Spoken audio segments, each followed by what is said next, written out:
예, 북한이 노동당 대회를 연 것은 지난 1980년 10월 이후에 36년 만에 오늘 다시 열게 되는 겁니다. 자, 북한 노동당 대회 의미와 짚어봐야 할 점들 다시 살펴보도록 하겠습니다. 네, 김주환 YTN 정치안보 전문기자, 김진무 한국국방연구원 책임연구위원, 김광진 안보전략연구원 위원과 함께하겠습니다. 자, 앞서서 당 대회와 관련해서 여러 가지 얘기를 나눠봤습니다만 아직까지 지금 당 대회가 열렸는지 안 열렸는지 지금 확인이 안 되고 있어요. 지금 당 대회가 지금 오전에는 시작을 하지 않겠습니까? 어떻게 보세요? 지금 시간상 보면은 그 오전에는 지금 진행 중일 개연성이 굉장히 크고요. 네. 그런데 이 중국 그 전국인민 대표자 대회 취재를 외신 기자들 취재를 보면은 역시 거기도 딴 데 났다가 이제 발표문을 대변인이 하는 형식. 그러니까 공산주의 체제가 기본적으로 저런 성격을 많이 갖는데 그래서 아마 사후에 발표할 때서 정리를 하고 왜냐하면은 그럴 이유 중에 하나가 그 최고 지도자이지만은 우리가 신년사 때 봐서 좀 작년 10월 10일 때도 좀 몇 시간 이상 이 똑바로 서서 방송을 못하는 네. 뭐 그렇게 자세가 흐트러지고 이런 부분에 대해서 인민들한테 보여줄 수가 없기 때문에 네. 이른바 녹화 방송을 해서 어떤 그 필요한 화면을 이제 자료 화면을 그림을 덮는다라든가 예. 뭐 이런 형태로 해서 나중에 보여줄 개연성이 굉장히 크고요. 뭐 지금 그렇다라면은 혹은 또 다른 이유 때문에 아마 그 외신들한테 라이브로 공개를 안 하는 뭐 또 다른 이유가 있을 수도 네. 있겠죠. 지금 외신 기자들도 가 있고요. 근데 지금 당의 지금 조선중앙TV에서는 지금 나오지 않고 있고 당 대회와 관련한 소식은 아직 안 나오고 있거든요. 지금 근데 외신들도 아직 그에 관련돼 있는 소식을 전하지 않고 있어요. 지금 뭐 외신들도 이게 뉴스를 전할 수 없는 상황인가요? 어떻습니까? 지금 그렇게 하고 봐야 되겠죠. 지금 안으로 들어갈 때는 그냥 그 취재만 허용이 되고 네. 그 취재해서 나중에 보도를 해라. 네. 그래서 그런 상황인 것 같습니다. 보니까 그래서 그 안에서 아마 송고가 나오지 않는 걸 아니겠느냐. 네. 네. 자, 당 대회 날짜가 오늘로 정해진 게 사실 확정이 된 게 저희가 들은 바로는 얼마 되지 않았습니다. 갑자기 날짜를 정한 것 아니냐라는 얘기도 나오고 있는데 왜 하필 5월 6일일까요? 어떤 특별한 이유가 있을까요? 작년이죠. 작년 10월 30일에 발표가 됐습니다. 당 7차 대회를 5월 초에 내년 한다. 5월 초에 한다고. 예. 네. 근데 이제 70일 전투 그리고 연초에 70일 전투를 시작하지 않았습니까? 네. 그 70일 전투 끝나는 날이 5월 3일인가 아마 3일인가였습니다. 예, 예. 그래서 네. 분명히 5월 5일 내지 6일 날에 할 것이다 이렇게 전망을 했죠. 근데 사실 그 보통은 이제 국가 명절 같은 때 합니다. 중요한 계기를 예. 맞으면서 북한이 행사들을 보통 하는데 네. 당대회도 10월 10일에 원래 했어야죠. 그래서 굉장히 우아했었어요. 왜 네. 5월 초에 할까? 근데 제 생각에는 지금 나오는 얘기가 이제 고영이 김정은 생모 생일이 네. 이제 음력으로 네. 5월 6일 아닌가 아하. 아마 그런 얘기가 있고 네. 네. 그다음에 제 생각에는 혹시 김정은 결혼 기념일이 5월 6일이 아닐까 혹시 예. 뭐 그런 생각을 해봅니다. 왜냐하면 보통 북한이 이제 중요한 행사는 네. 10월 10일 이런 그 계기 때 하거든요. 네. 근데 뜬금없이 이제 5월 초에 한다고 했으니까 네. 많이 우아했었는데 제가 아마 좀 의미가 있을 자료를 겁니다. 이게. 찾아봤는데요. 네. 1차 때부터 6차 때까지를 보면은 사실 패턴은 다 달라요. 좀 준비된 걸 읽어보면은 1차는 1946년 8월 28일부터 30일까지 했고요. 네. 2차는 1948년 3월 27일부터 30일까지 했습니다. 네. 6.25 전쟁 전이죠. 3차는 1956년 4월 23일부터 29일까지 했고요. 4차는 1961년 9월 11일부터 18일까지 했습니다. 좀 장기간 했죠. 네. 그리고 5차 때 1970년 11월 2일부터 13일까지 했습니다. 무려 11일 동안. 네. 이때 네. 처음으로 막스 레닌주의와 김일성 주체사상을 이념으로 삼는다 이렇게 했고 우리가 6차 했던 1980년 10월 10일 북한 명절이죠. 10월 10일부터 네. 14일까지 했습니다. 이런 당대 지금까지 패턴을 보면 어떤 날짜를 좀 특정해서 명시하지는 않았던 것 예, 지금 같습니다. 이게 네. 북한이 이제 날짜를 잡는데 가장 중요하게 고려됐던 게 핵 문제하고 관련이 좀 예. 있다고 봅니다. 북한이 그러니까 7차 당대회를 5월 달에 하겠다고 하던 그 무렵에 예. 김정은이가 이제 지난 1월 달에 핵실험했을 때 보면은 김정일이 친필 사인이 나옵니다. 네. 그 사인이 10월 달에 사인을 했다. 이렇게 나오거든요. 그러니까 지금 계산될 수 있는 거는 4차 핵실험을 하고 그 이후에 북한이 일련의 그 미사일을 쏘고 뭐 하는 여러 가지 행위들을 보면은 네. 5월 달이라는 시한을 못 박아놓고 그 안에서 뭔가 핵 문제 관련해서 위대한 업적을 만들려고 무지하게 노력을 했다라는 게 보여요. 네. 네. 그렇다면은 10월 달에 핵실험 사인하면서 이 당대회에서 내가 핵 강국을 확실한 치적을 보여주는 어떤 당대회를 갖겠다라는 이 어떤 연관성이 보인다는 거죠. 예, 예. 그래서 네. 아마 5월 달이 그리고 아까 말씀하신 대로 5월 6일이라는 날짜는 그 70일 전투가 끝나고 이제 당대회 준비를 70일 전투를 거쳐서 했으니까요. 예. 그러니까 이게 준비가 끝났으니까 아마 그 며칠 뒤에 하는 게 아니겠느냐 이렇게 평가할 수 자, 있죠. 네. 이번 7차 당 대회가 지금 일정이 지금 공개가 안 돼 있어요. 지금 사나흘 정도 될 것이다라고 추측을 하고 있는데 대회가 이제 개회가 되면서 일정을 공개할 것이다라고 이렇게 지금 아까 취재 기자가 얘기를 했습니다만은 대체로 어떤 그 틀 안에서 진행이 됩니까? 이 지금 일정을 공개 안 하는 거는요. 저는 북한의 어떤 행동 하나하나를 고도의 선전 심리전과 연결을 지어가지고 생각해 볼 필요가 있습니다. 예. 네. 당대회 날짜도 며칠 전에 공개를 했지 않습니까? 그렇죠. 그럼 우리는 모든 관심이 언제 열릴까에 집중이 되는 거예요. 그럼 북한으로 뉴스가 쫙 집중이 한 달 이상 집중이 됐지 않습니까? 예. 네. 마찬가지로 지금 오늘 또 언제 개회하느냐 가지고 지금 온 외신들이 뭐 모든 전 세계가 지금 이목이 집중돼 있단 네. 말이죠. 네.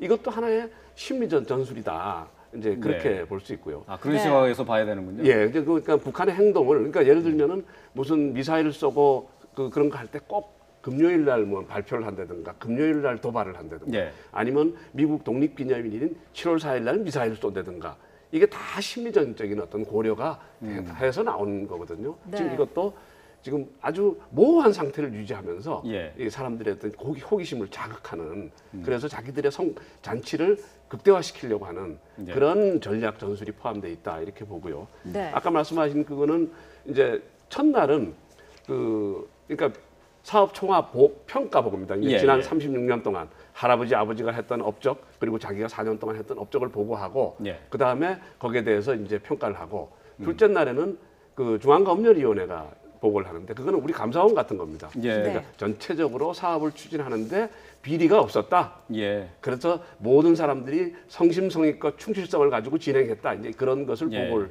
하게 되죠. 그러면 이제 이틀 동안 한 것이 이제 앞으로 계획이 나와야 되겠죠. 예. 이런 과거에 이렇게 했으니까 앞으로는 경제는 이렇게, 대남은 이렇게, 외교는 이렇게 이제 그렇게 가는 거죠. 그 다음에 예. 이제 사흘째는 인사가 있죠. 총비서 뭐 예. 이런 그 각종 중앙위원회 위원, 뭐 정치국 위원 인사를 마무리 짓는 겁니다. 그래서 네. 그때 이제 지도부 체제가 개편이 되겠네요. 그렇죠. 그때 이제 지도부 체제가 이제 개편이 되는 거죠. 네. 그런데 일요일 날이 끼어 있단 말이죠, 지금. 네. 그럼 일요일 날은 아마 과거에도 보면은 그 6차 당대회 때도 약 한 100만 명이 집단 집회를 했어요. 아. 그 김일성 광장에서. 예. 네. 사실은 뭐 수령 충성결이죠, 일종의. 예. 그 다음에 5만 명 정도의 집단 체조가 있었거든요. 예. 지금 이제 그런 준비가 진행되고 있고 그래서 네. 아마 상당한 군중들이 일요일 날 모여서 김정은에 대한 어떤 충성결의 같은 어떤 그런 골기대회를 하지 않을까. 네. 그 다음에 그 이어서 이제 그들이 관람하는 상황에서 이제 집단 체조가 이루어지는 뭐 그런 상당히 선전 중심의 어떤 그런 당대회가 되지 않을까 생각합니다. 네. 인사 이동 말씀을 하셨는데, 자, 우리식으로 하면 인사 이동이죠. 이번에 근데 세대 교체가 좀 이루어지지 않을까라는 예상이 많습니다. 80대 이상의 고령들이 조금 이제 나가고 젊은 층들이 김정은의 그 주변에 좀 서지 않을까라는 예측들이 나오고 있습니다. 자, 북한의 뜨는 인물과 지는 인물 정리를 해봤는데요. 이 부분은 김민호 앵커가 전해드리겠습니다. 자, 이번 7차 노동당 대회 30대 초반으로 젊은 김정은이 선대 그늘을 벗어나서 김정은표 북한을 만들겠다. 자, 이런 선포가 될 것으로 보이는데요. 본격적인 세대 교체가 이루어질 것으로 예상이 되고 있습니다. 자, 그렇다면 당대회 뜨는 인물, 지는 인물 한번 살펴보도록 하죠. 자, 먼저 첫 번째 인물부터 살펴보겠습니다. 일선에서 물러날 것으로 예상된 첫 번째 인물 김영남 최고인민회의 상임위원장, 나이는 88살로 고령입니다. 퇴진이 확실시되고 있는데요. 자, 그동안에도 실질적인 권한은 그리 크지 않았다, 이렇게 평가가 내려오고 있습니다. 자, 다음 인물 70대 후반의 내각 총리 박봉주도 물러날 것으로 예상이 되고 있습니다. 자, 김영남과 함께 상무위원 자리를 맡은 황병서 총정치국장도 자리를 내려놓을지 지금 주목이 되고 있습니다. 자, 그간 계속 건강 이상설이 돌고 있긴 했는데 어떻게 될지 지켜봐야 할 것 같고요. 자, 역시 87살 김기남 선전성동부 부장도 이 선으로 후퇴할 가능성이 큽니다. 자, 그 이유가 뭐냐? 바로 이 인물, 김여정 때문입니다.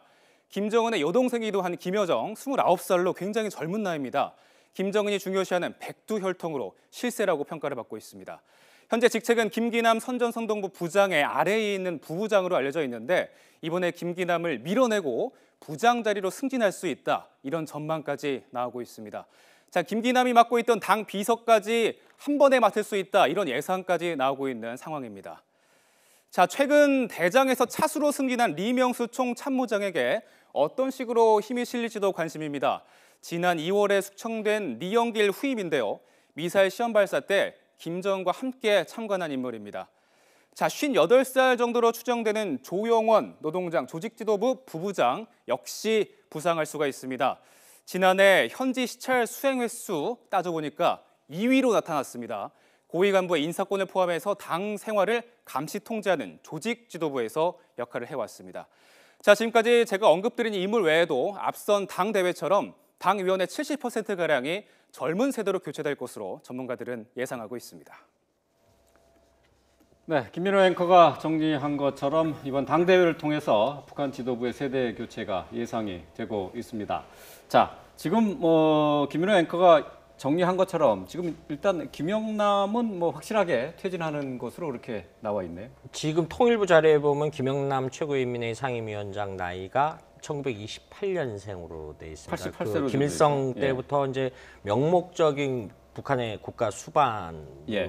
했죠. 외교관 출신인데 이렇게 해서 고령이기 때문에 이렇게 보고요. 그다음에 다른 인물들도 아마 평균 지금 지난 2014년 4차 대표자 대회 때 그 우리 통일부가 그때 이제 주요 보직에 차지한 사람들 105명을 성분 분석, 연령 분석을 해본 적이 있는데 네. 그때 평균 연령이 72살이었다라고 합니다. 네. 2014년도에. 그런데 지금 전부 청년층으로 할 것 같지는 않을 거다. 노장승조화를 만드는 어떤 실질적으로 북한의 주요 부서의 실국장급들은 이미 네. 1966년생부터 1972년생 이른바 김정일이가 말했던 자랑스러운 세대들이 주요 직책을 다 차지했고 이런 사람들이 선순환 구조로 해서 올라간다. 과거 평양에 취재를 가봤을 때 굉장히 재미난 얘기를 들었어요.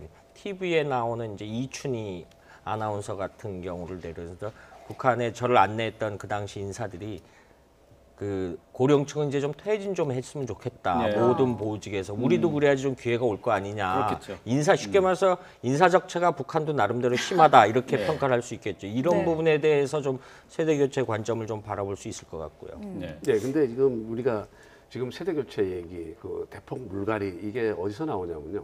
1980년도 6차 당대회 때에 당중앙위원회 위원이 약 한 60-70%가 교체가 됐어요. 네. 네. 근데 그때를 자꾸 빗대가지고 얘기를 하는데 저는 대폭 물갈이에 좀 회의적인 생각입니다. 왜냐하면 예. 당시에 김정일이가 후계자로서 74년에 후계자 지정이 되고 80년에 처음으로 이제 정치국 상무위원으로 이제 등장을 하게 됩니다. 예. 네. 등장을 하면서 사실은 어떻게 보면은 아버지가 살아 있었지만 권력 교체 효과가 있었죠. 예. 근데 김정일은 자기 삼촌 또 자기 계모하고 권력 투쟁을 통해서 권력을 잡았단 말이죠. 후계자가 지정이 되고 그리고 3대 혁명 소조라고 젊은 층들이 김정일을 지지를 했어요. 네. 그렇기 때문에 당시 80년 당대회는 김정일을 위한 당대회였기 때문에 네. 대폭 물갈이가 필요했었죠. 아버지 세대에 물러가고 자기 권력 그러니까 경쟁자들을 물러내고. 근데 지금 현재는 김정은 입장에서는 자기 정권의 안정이 김정은이가 등장하고 나서 인민무력부장, 총정치국장 군부를 한 6번씩 바꿔가면서 물갈이를 해왔단 말이죠. 예. 근데 상당히 정권이 내부가 좀 불안정하다는 거죠. 네. 그래서 최근에 나온 아주 특이할 만한 사건이 82살 먹은 리명수를 총참모장에 앉혔다는 겁니다. 예. 그러니까 이거는 뭐냐면은 그 젊은 층들을 기용하니까 군부가 불안정하다고 느꼈던 거죠. 아. 네. 그래서 다시 안정감 있는 노련한 군사 전략가를 총참모장에 앉혔다는 거예요. 이게 굉장히 큰 의미를 갖는다고 보는 건데 그러니까 생각보다 크게 그 세대 교체가 이루어지지는 않을 수도 있다. 예, 김기남이도 사실은 김여정이가 막 등장하면서 잠깐 사라졌었습니다. 네. 그런데 결론적으로는 김기남이만한 선전, 심리전 전략가가 없다는 거예요. 네. 그 다시 지금 등장이 돼 있거든요. 네. 그러니까 노장청 조화를 우리가 네. 잘 한번 들여다볼 필요가 있다. 우리가 물갈이라는 표현보다는 그런 게 중요하다 봅니다. 네. 김여정은 어떻습니까? 이번에 장관급으로 격상이 될 수가 있을까요? 좀 봐야죠. 근데 이번에는 아마 정치국 상무위원이 지금 공석이 있습니다. 네. 원래 한 5명 정도 돼야 되는데 김정은, 김영남, 황병서 이제 3명만 정치국 상무위원이죠. 네. 그러니까 박봉주 총리가 이제 정치국 상무위원이 될지, 그다음에 군 쪽에서 황병서까지 있네요. 황병서. 네. 근데 이제 군 쪽에서 한 명 인민무력 부장이든 아니면 총참모장이든 과거의 전례를 비춰보면 정치국 상무위원이 돼야 됩니다. 그래서 네. 군 쪽에서도 이제 인민무력 부장이 좀 소열이 앞섰다가 현재는 또 차수를 총참모장 차수별 줬기 때문에 또 총참모장을 소열을 앞세우는 그런 경향이 있거든요. 이 변화가 있습니다. 그래서 네. 누가 이제 정치국 상무위원이 될지 이게 굉장히 중요하고요. 김여정 같은 경우에는 당 선전부 부부장입니다. 현재. 네. 당정위원회 후보위원 정도, 당정위원회 후보위원 정도로 이제 버선이 되지 않을까 이렇게 보고요. 저는 김여정이 부장 될 거라고는 아직 보지 않습니다. 아주 젊었기 때문에 29살이기 때문에 아마 네. 좀 30대나 40대 돼서 이제 부장 정도, 당정위원회 비서 뭐 이런 직함을 가지지 않을까 이렇게 보입니다. 지금 그 연배에 우리가 또 주목해야 할 부분이 김정은의 부인, 아내인 이설주가 어떤 공식 직함, 지금 현재 공식 직함이 없어요. 네. 그냥 했는데 과거 할아버지인 김일성 때 김정숙이었나요? 네. 여성동맹위원장이라는 타이틀을 줘가지고 네. 김성애죠. 예. 공식 활동을 하게 하게끔 네. 뭐 이런 형태의 그 어떤 이설주도 어떤 당원이니까 또 북한 조선노동당 당원이기 때문에 이런 어떤 형태들은 직함을 줘서 대외 활동을 하게끔 이런 개연성도 충분히 있죠. 이제 거기에 네. 이제 우리 좀 생각해봐야 될 게 김정일 통치 행태는요. 최고위직은 또다 얼굴 마담으로 내우고 네. 김정일이 직접 같이 일을 했던 사람은 부부장급들입니다. 그러니까 지금 현재도 김정은 시대에 들어와서 조금 변화가 있긴 있습니다. 그럼에도 불구하고 이게 이제 상호 견제와 균형이 필요하거든요. 한 조직 네. 내에서. 예. 네. 그래서 그 꼭대기에다가 얼굴 마담을 내놓고 사실 실질적인 책임자나 권력자는 바로 차하위급이다. 이렇게 네. 볼 때 김여정이가 지금 현재 부부장급에서 그냥 그대로 머물러 있을 가능성이 높다고 네. 봅니다. 네. 자, 이번 당 대회를 통해서 또 주목이 되는 것이 북한의 핵실험 여부였었습니다. 그게 이제 이 당 대회를 통해서 핵 보유국 지위를 확인하고 대외적으로 공표하지 않을까라는 예상이 있었는데요. 네. 지금 이번 대회, 당 대회를 통해서 핵과 관련한 선언이 있겠죠? 당연히 있겠죠. 지금 핵 보유국 지위라기보다는 수소폭탄 보유국 지위 아마 이런 식의 용어가 나올 가능성이 크다고 봅니다. 예. 네. 왜냐하면 벌써 2012년에 이미 헌법에 핵 보유국이라는 것을 명시를 해놨고 네. 그다음에 핵 관련 법령도 제정하고 뭐 다 했고요. 근데 지난 4차 핵실험이 수소탄 실험이니까 네. 지금 수소폭탄을 자기들이 보유했다. 그러니까 수소폭탄이라는 건 굉장히 상징적인 의미를 갖는 거죠. 핵폭탄 중에서 가장 강력한 폭탄이니까.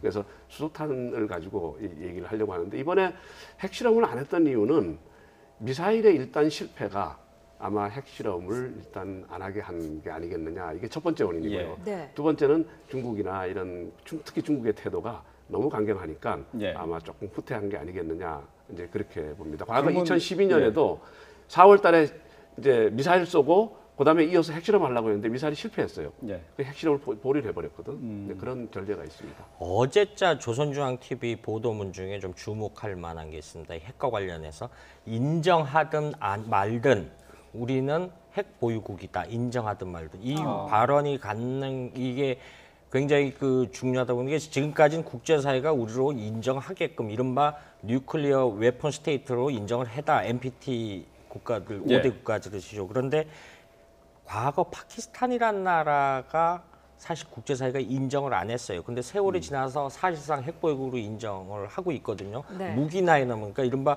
파키스탄은 이른바 셀프 인정을 했습니다. 어제 표현을 본다면 북한도 역시 셀프 핵보유국 인정을 자기들 스스로 하는 거 아니겠느냐 이렇게 네. 추론해 볼 수도 있는 거죠. 네. 자, 북한은 이미 이제 그 핵과 경제 병진 노선을 채택을 했고요. 이번 당 규약 제정을 통해서 핵을 분명하게 이제 그 핵 보유 국가를 선언하면서 핵과 관련한 어떤 대외적인 선언이 있을 것으로 보입니다. 자, 7차 당 대회 관련한 내용을 전문가와 함께 알아봤습니다. 자, 김주환 YTN 정치안보 전문기자, 김진무 한국국방연구원 책임연구위원, 또 김광진 안보전략연구원 위원과 함께 짚어봤습니다. 말씀 잘 들었습니다. 고맙습니다.